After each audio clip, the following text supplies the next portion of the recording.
This is the fifth edition of IRC. We started IRC 5 years ago with the ambition to bring not just conversations, but a collective imagining of a future where rural India thrives, where policy reaches every citizen, where prosperity is inclusive, and where development is in harmony with the planet.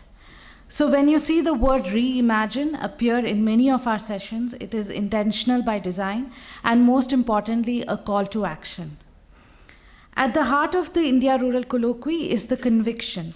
Rural transformation must begin by recognizing the deep local knowledge that rural communities, especially women, embody.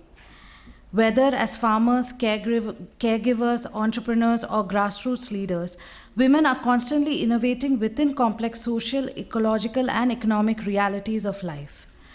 We recognize that the most effective and enduring solutions often emerge not from distant plans, but from the insights of the communities themselves. Unlike other forums for us, the grassroots are not just an afterthought, they are a starting point.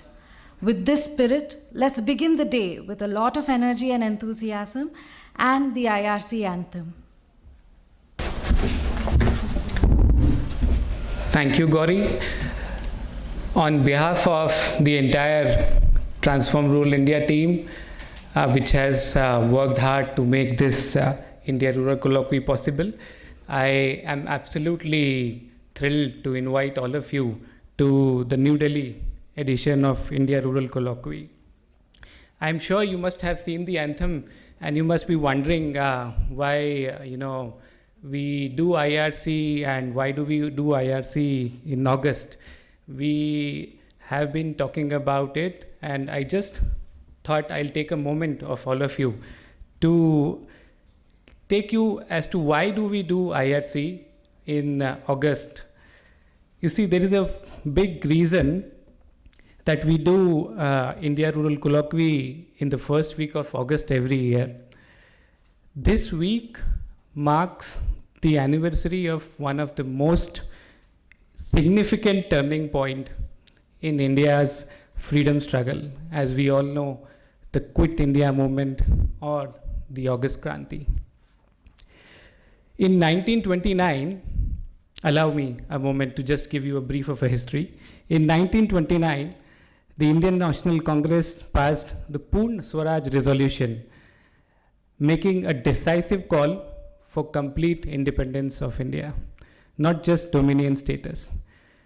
The Bardoli Satyagraha, led by Sardar Patel in 1928, had already demonstrated the power of rural India in organized resistance. However, throughout the 1930s, the national movement, much of it remained concentrated in presidency towns and urban centers. This changed dramatically in August 1942, when Mahatma Gandhi gave the clarion call for do or die, launching the Quit India movement. This was not just a political movement, it was a people's movement. For the first time, the soul of India stirred from its villages. From Balia in Uttar Pradesh to Tumluk in Bengal, local governments were formed in many states of the country. Women, young people, farmers, teachers, and artisans, many of whom had never ever before engaged in a national uprising or a national movement, all rose up in these Swaraj Sabhas. And they all worked together in, resisting against the colonial structures and worked towards setting up a parallel self-rule. It was this very bold and very decentralized movement that inspires us. It was deeply idealistic and it was powered by rural India.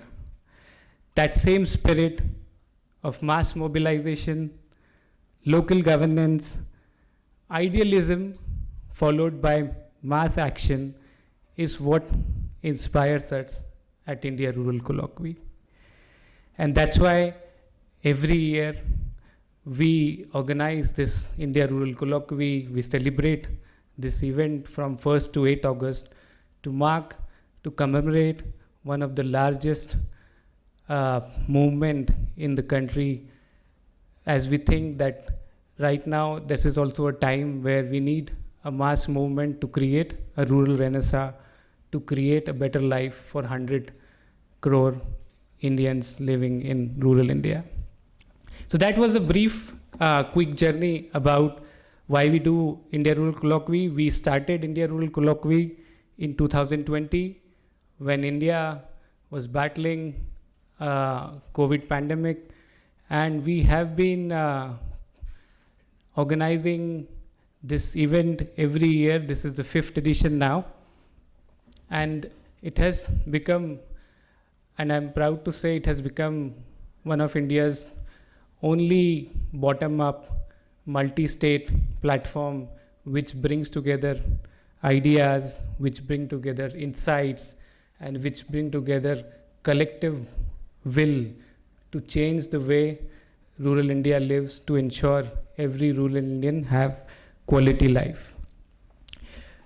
Over the past week, we traveled through the hearts of Madhya Pradesh, Uttar Pradesh, Jharkhand, Chhattisgarh, and also Mumbai, working alongside senior bureaucrats, ministers, civil society leaders, young men and women, community leaders, and philanthropic organizations who are changing the very way development should happen in our country.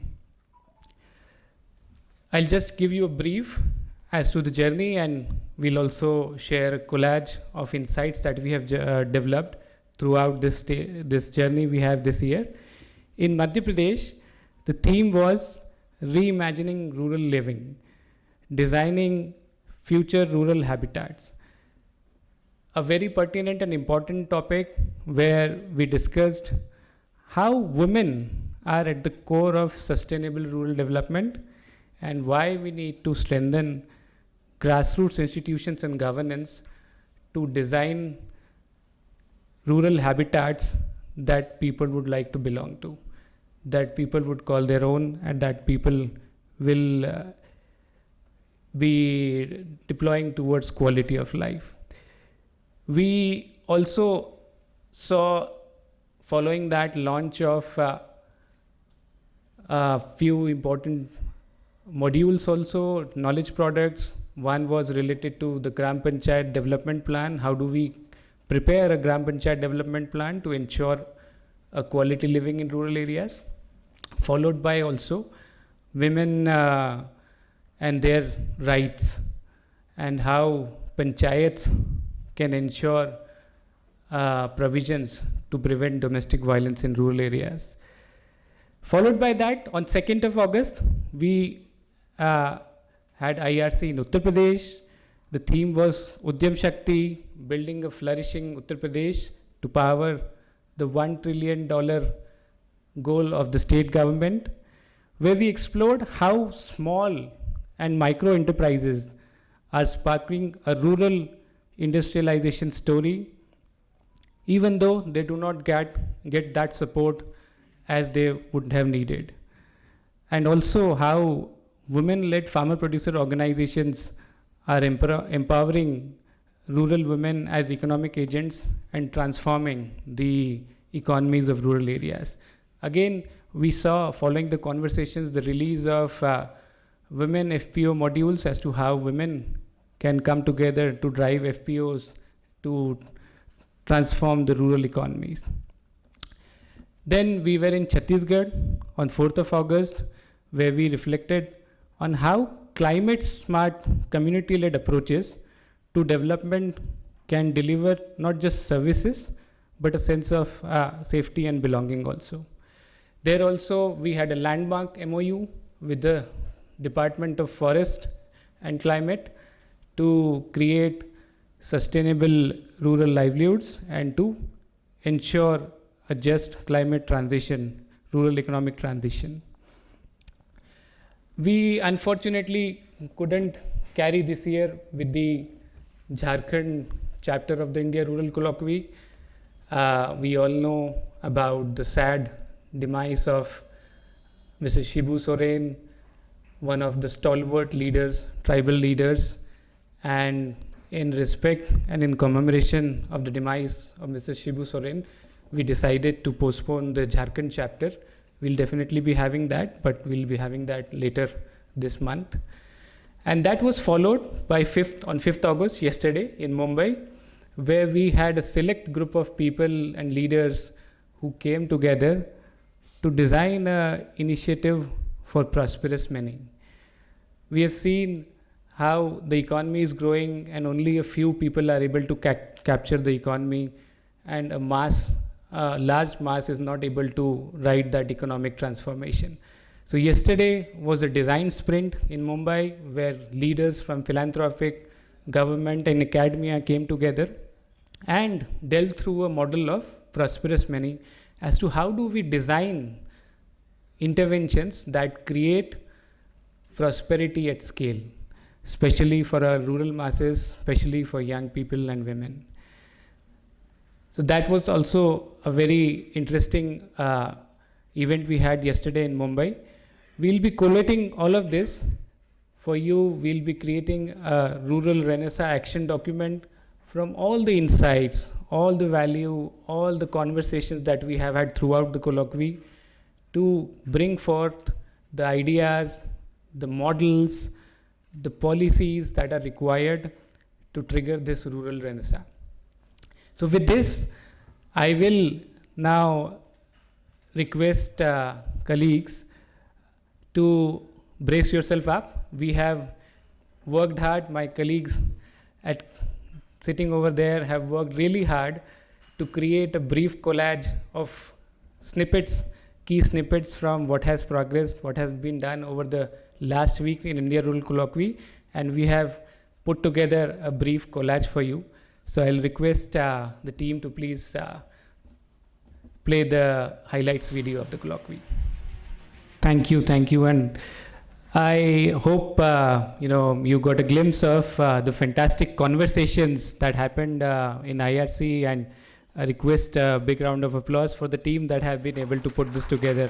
Thank you very much. I know they have been working throughout the nights to put this together, and this will not stop here. We will definitely, as I told, will come up with a rural Renaissance action document post the colloquy.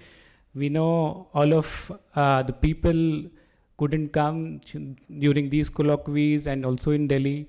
So we'll prepare an action document which will capture all the key insights and to help create this mass movement towards rural Renaissance, to help everyone who is invested in rural to work towards ensuring that our rural brethren have a quality life experience. So coming to today, we are calling this final leg of IRC not just a strategic convening, not just a convening, but a strategic convening, and not just a closing ceremony. Over the next 3 days, we'll focus on what it will take to go from proof of concept to policy change, from pilot initiatives to platforms for scale, and from programmatic funding to purposeful long-term capital for rural transformation. I'm proud to say that IRC is no longer just a platform curated by Transform Rural India. It is now a collaborative movement with participation from government, from philanthropies, from community networks, and most importantly from academic institutions. I would like to take a moment to thank Indian Institute of Forest Management, Bhopal, University of Lucknow, Uttar Pradesh, IIM Raipur for hosting India Rural Colloquies, and also XISS Ranchi, which will be hosting later. All of these institutes had provided much needed academic rigor and collaboration required to host IIC. With this, as we begin the Delhi leg, I invite all of you to lean in, to reflect, and also to act. Let's not talk about convergence, not just talk about convergence, let's build it. Let's not just celebrate innovation, let's scale it, and let's just not just advocate for rural India, let's co-design it. Thank you once again for coming today, and I will now hand over to Gauri to take the day forward. Thank you very much.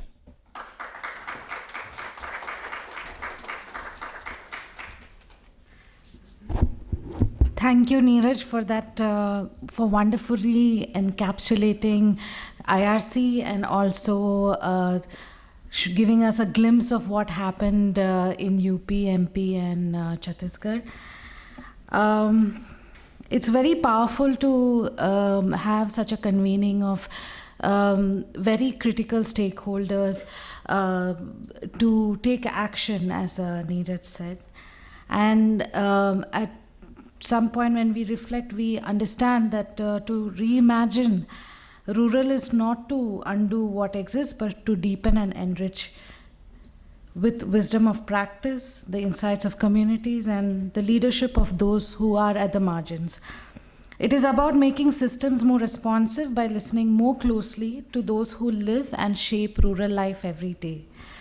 The India Rural Colloquy exists to hold space for that dialogue, where policy, prosperity, and the planet converge through the lens of people who are affected the most. Today, as we deep dive into our theme, Reimagining Rural, Policy, Prosperity, and Planet, we invite everyone for whom rural matters the most to come together to truly build pathways to prosperity and sustainability, especially for the most marginalized communities in the country. I'd request the team to put up the schedule as I take you through what we have in store for the day. Today we will begin with the keynote address on Bharat versus India. Is rural development still welfare or a growth engine? It will set the tone on the current discourse driving global economic prosperity. Followed by the session on Beyond Vulnerability, Women-Led Climate Frontlines that spotlights inspiring women-led effective community-driven approaches for climate adaptation, mitigation, and resilience. Then after lunch, we have a roundtable discussion on decentralized renewable energy and women's quality of life, where we will discuss strategies across farming, entrepreneurship, health, education, and green initiatives. Last session for the day, we will be on unlocking India's growth frontier, reimagining enterprise ecosystems, where experts will share strategies that can empower local businesses and accelerate India's sustainable, innovation-driven economic growth. And as Neeraj had mentioned, the IRC in Delhi will be there for the next 2 days as well. So tomorrow we have a panel, and tomorrow we will be at the India International Center, and we have a panel on investing where it matters, realigning CSR for rural India's future, followed by future of work, reimagining skills for rural youth. And the last session will be hosted by Hindu College, where we will be talking about policy in practice, reimagining public policy education for rural India. And on the last day, on 8th, we will be again at the India International Center. We will be talking about evidence to policy, local knowledge, and to national strategy. And then we have a session on from margins to mainstream, why rural India is the future. Followed by a panel discussion on climate change and women's health in rural India.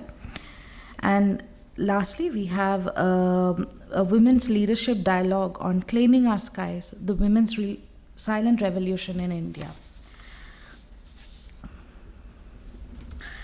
It seems really exciting to have such very important conversations, and particularly with very important people.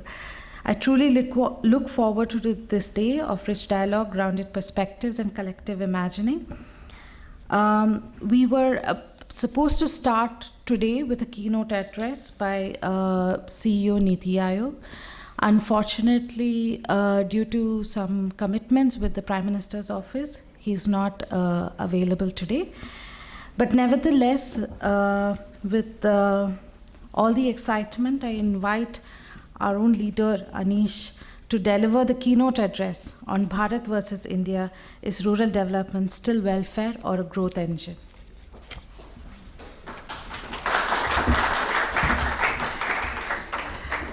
Very sorry. I'm the fall guy.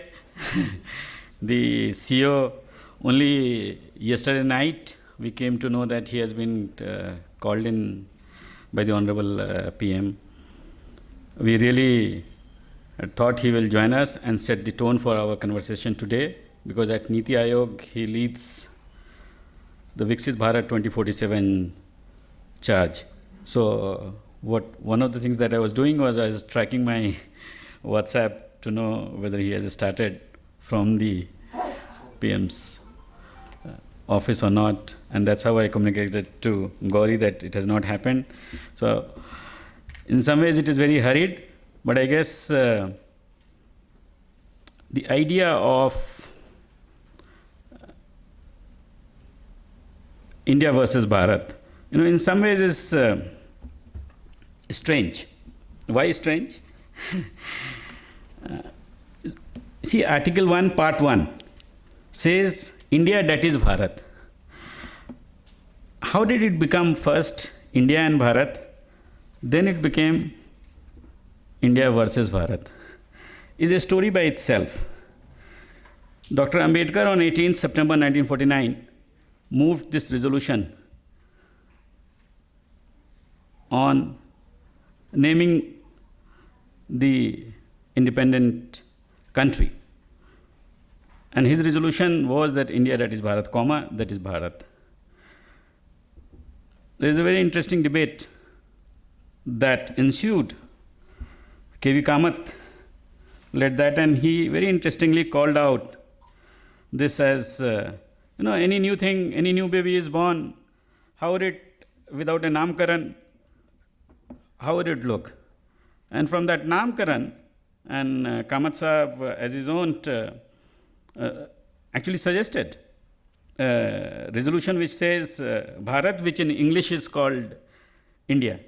So that was one which, end of the day, it was not, Munshi Sahab was the chairing that Constituent Assembly session, and it was not agreed. But this was, and that debate is very instructive, and I would urge all of us to look at that debate, because in some ways, as we speak of present times, this conversation, India-Bharat, is very alive, because it is a contestation around culture, tradition, modernity. In the first session at Bhopal, the Honorable Minister was talking about technology. In some ways, it asks the question, what is development, what is modernity? So in many ways, the India-Bharat is a conversation that any one of us who is interested in, now it is called Viksit Bharat, and in many ways, again, rightly so, the government has called it Viksit Bharat, not Viksit India or Developed India. And it is an important, not just a linguistic play of words, but it is important to call that out. But when did this verses happen? And there is our redoubtable, if you're familiar with Dr. Sharad Joshi, in 1978, he called out this, and his definition was India is that notional entity, and which is urban, which has inherited the exploiters, the colonial exploiters has been inherited in this notional identity of India. And what is Bharat? He says it is that notional entity which was exploited in old times and continues to be exploited by the new urban. And he did a very interesting exercise. He was with UN, and when he came back, and actually he did farming himself. and he looked at and said the terms of trade, how, urban India continues to exploit. But that was, and he did, come up with a very bold vision of what should farming in India look like. And around that time, it became a very, from India, that is Bharat, 26 January 1950. In between, it became India and Bharat. 78, it became India versus Bharat. And since then, this conversation has continued. The other challenge is when we talk of Bharat as the growth engine or rural as the growth engine, what is rural? This is another very interesting debate. And it so happened that in one conversation in Ministry of Rural Development, that is, our bhavans, Nirman Bhavan, Krishi Bhavan, now Central Vista is changing all that, but these are, some ways temples of modern India, and some of us, and I see some of our friends, we take many rounds of those new temples. So in one of those rounds, there was a very interesting conversation with a Malaysian delegation that had come, and they asked, what is rural? And everyone was lost. And this was the top brass of ministry is not here, so I can say, even they were lost. What is rural?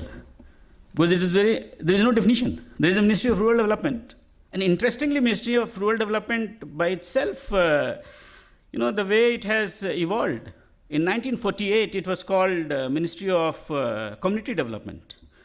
And again, a very redoubtable SK Day was the minister who created this whole conception of community development program, CDPs. And when we call blocks, it is SK Day's legacy. And his very famous work is very interesting, New Destination Man, that Day Saab writes.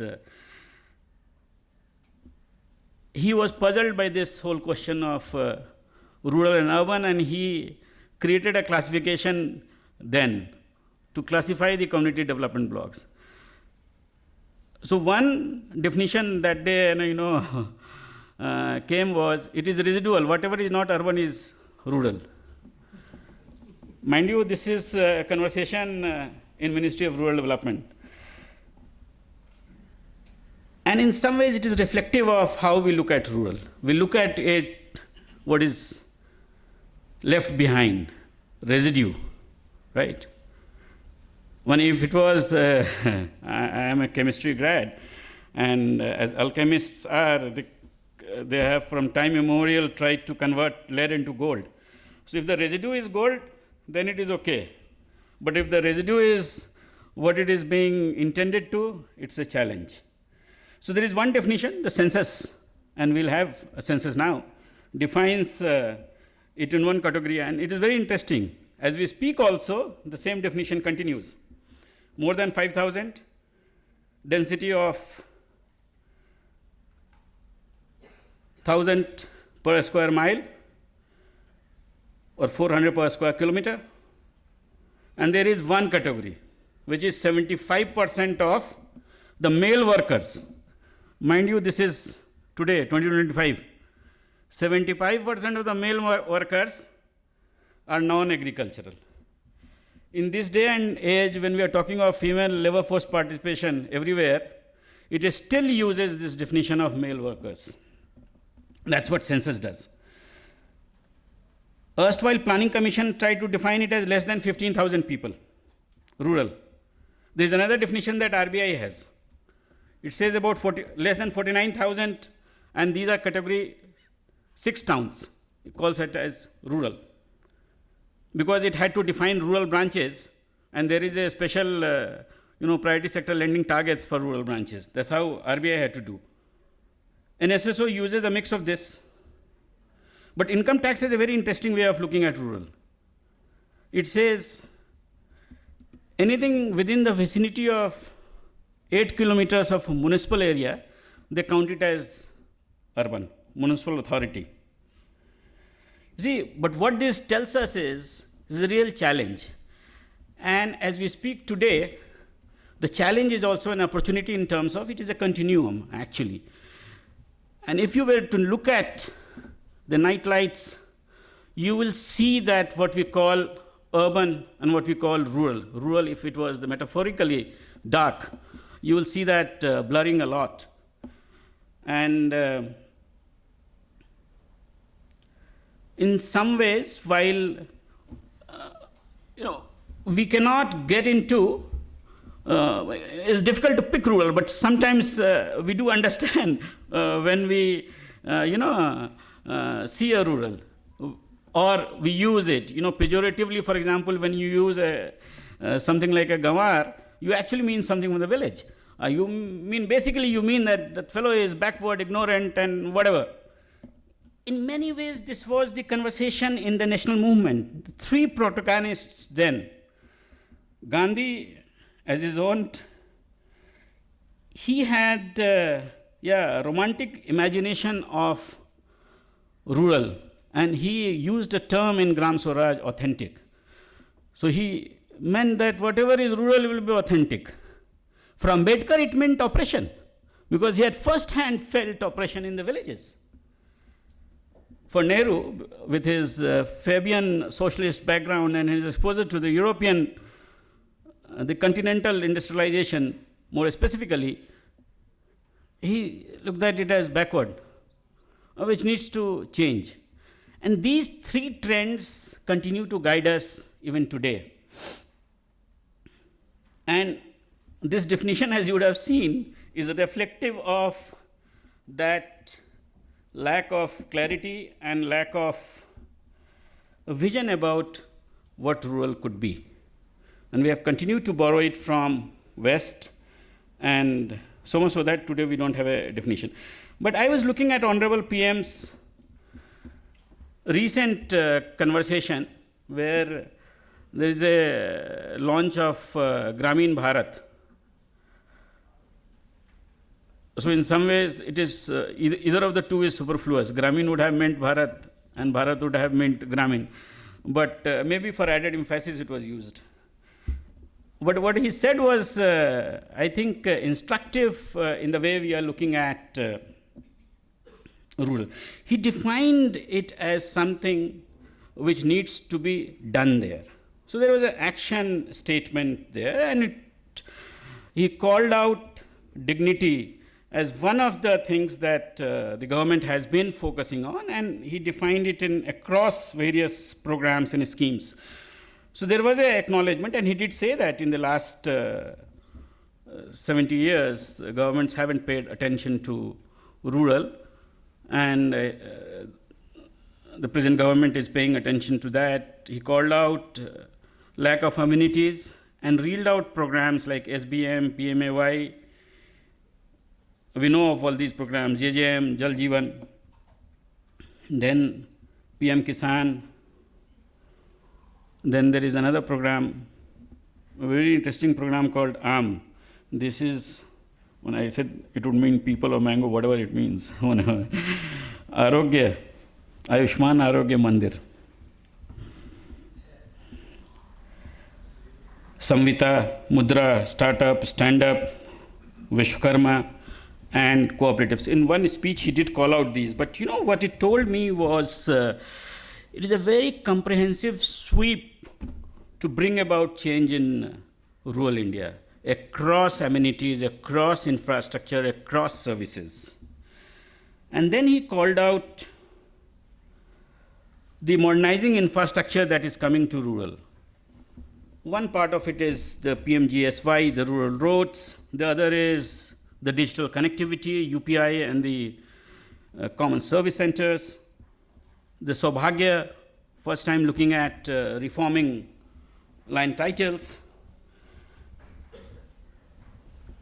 And he talked about consumption in the last decade tripling in rural India. This is a very significant marker of the opportunity there. Expenses on food reducing is now less than 50%. The third is a gap between consumption. This is the latest survey, household consumption expenditure survey, indicating that the gap of urban and rural consumption has significantly reduced. And all this in some ways, and one can dispute, but the fact is, if we go to rural India, we'll see a massive reduction in absolute poverty, whether you agree with the less than 5% number or not of World Bank But there is a massive reduction in poverty there. And whether you agree with 25 crore people have been lifted out of poverty or not. But the fact is, again, you will see the entire rural landscape in terms of roads, houses, changing massively. So when our friends put it, and they had put it for the CEO Niti Aayog, not for me, calling the welfare. Well, if you look at the welfare numbers, and we don't really have that conversation on the welfare transfer, and that has, with the JAM Trinity, Jan Dhan, Aadhaar and Mobile, and DBT, there is a tremendous change in the welfare architecture in the last 10 years. And it is for all of us to see. You look at the numbers. Today, you have close to, when the last budget had 4.6 lakh crore on core social sector spend. And these are like food subsidies, Pradhan Mantri Kalyan, and the PM Kisan or MGNRG, 4.6 lakh crores. And I did a math of adding all the numbers across states' budgets. And there is a staggering 26 lakh crores. How much is the rural households? 18 crores. You do the math. Well, there is no reason for, when we talk of the conversation that we are having today around what to do with rural.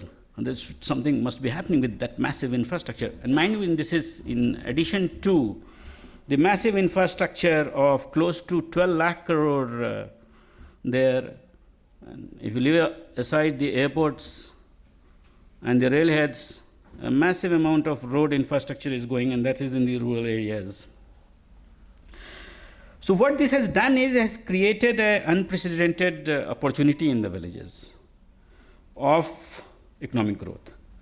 And in some ways, if you look at the Viksit Bharat, and we would have, I guess, some opportunity in the today and the next 2 days to look at this opportunity of Viksit Bharat as a goalpost of making India developed by 2047, and calling out, income number, the overall economy size, tenfold increase from 3.4 trillion roughly today to 30 trillion by 2047, and a per capita income increase from roughly $2,200 per capita to $16,000 per capita.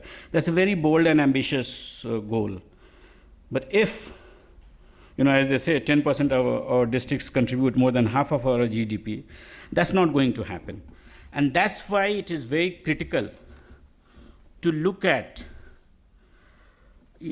bringing in economic drivers in rural India. And today, more than ever, consumption figures staggering, 40 lakh crore is the rural consumption number. It is growing at a staggering 12.5% annually.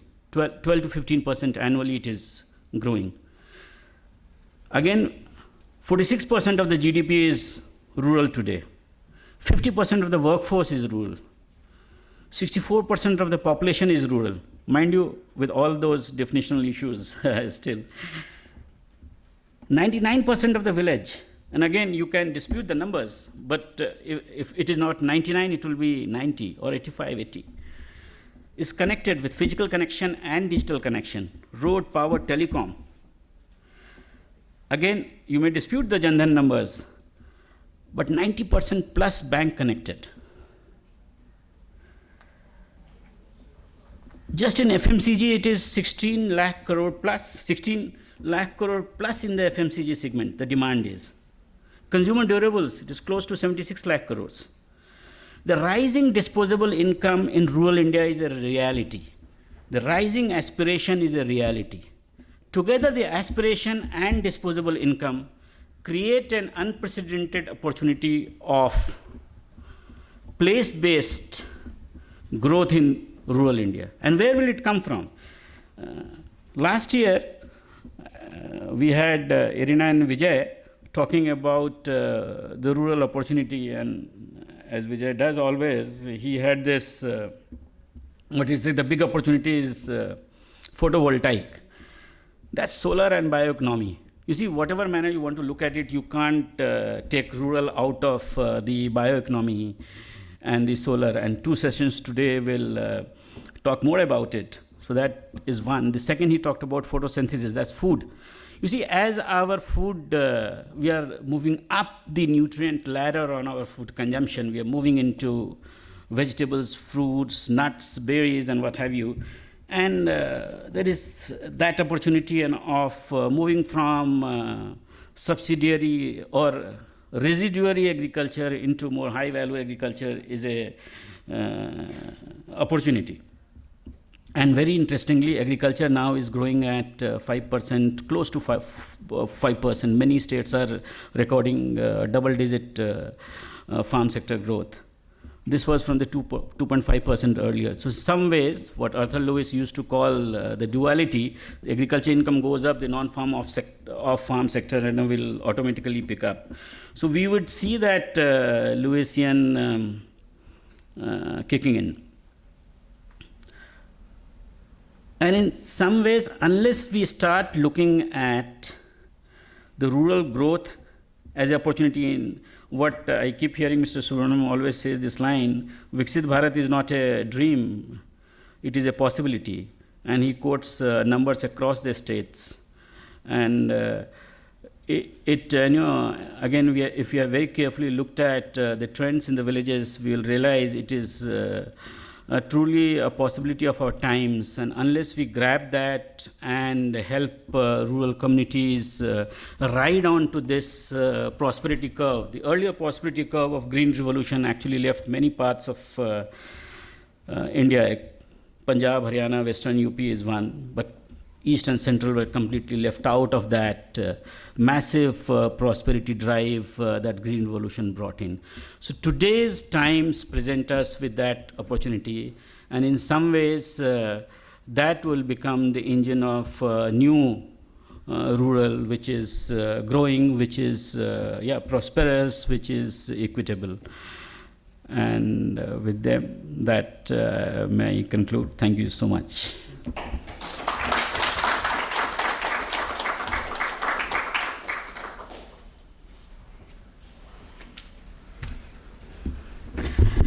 Thank you, Anish. I think it was a great keynote address that served the purpose of the intention behind the session, which was to imagine a rural that is Bharat.